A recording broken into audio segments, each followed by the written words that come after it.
Hello, and welcome to another edition of the Bible Bearded and Bald. Today we're going to be exploring King James English. Yes, you heard me right. The language of that old antiquated Bible that many of us don't use as much, but still the best-selling translation every year.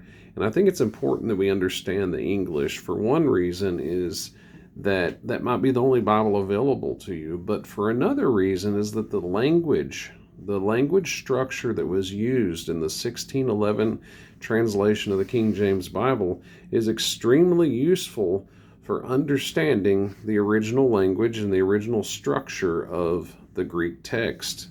The translators of the King James Bible chose that style of English not because that was the most popular at that time. In fact, that style of language was already antiquated, but they chose it because it reflected the cases and the grammar and the pronouns that were in the original language.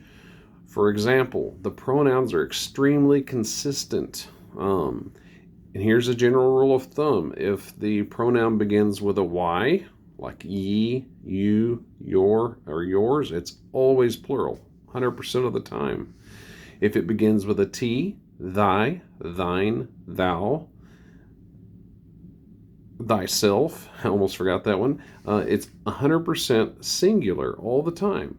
Now, many times you can tell by the context whether something is singular or plural, but in some instances, like John chapter 15, you wouldn't notice it. You might think it's talking to a singularity, but God is speaking through Christ, and he's speaking to the church at large in John 15.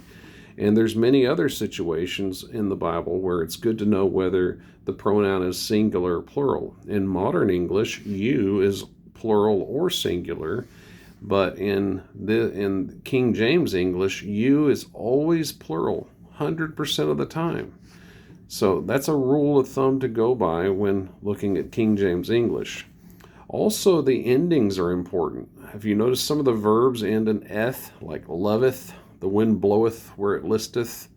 Okay, that's always a third person present participle or an indicative.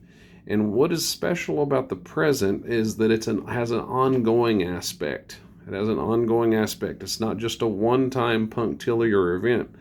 Also, in the second person, it ends in est, like lovest thou me, as he asked Peter in John 21.